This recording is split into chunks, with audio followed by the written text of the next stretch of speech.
Hi everyone, my name's Sahil, and my real world process was electroplating.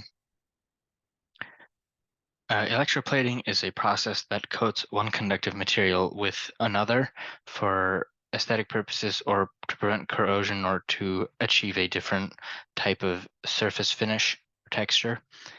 It was originally developed by Luigi Valentino Brugnatelli in 1805.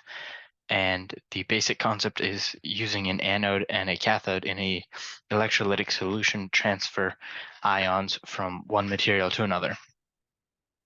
And so more in depth, the cathode is the substrate or the material that the ions are being deposited onto. The anode is the material or metal that is used for plating and that the ions are coming off of.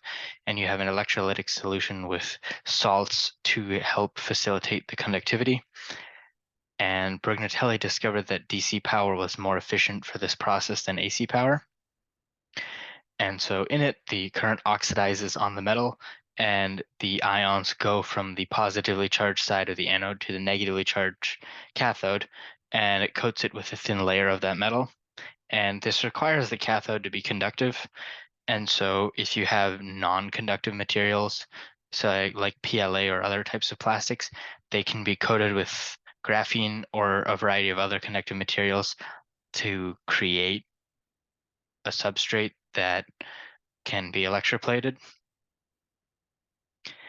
And some use cases for electroplating is making gold-plated jewelry or dishware that seems nicer.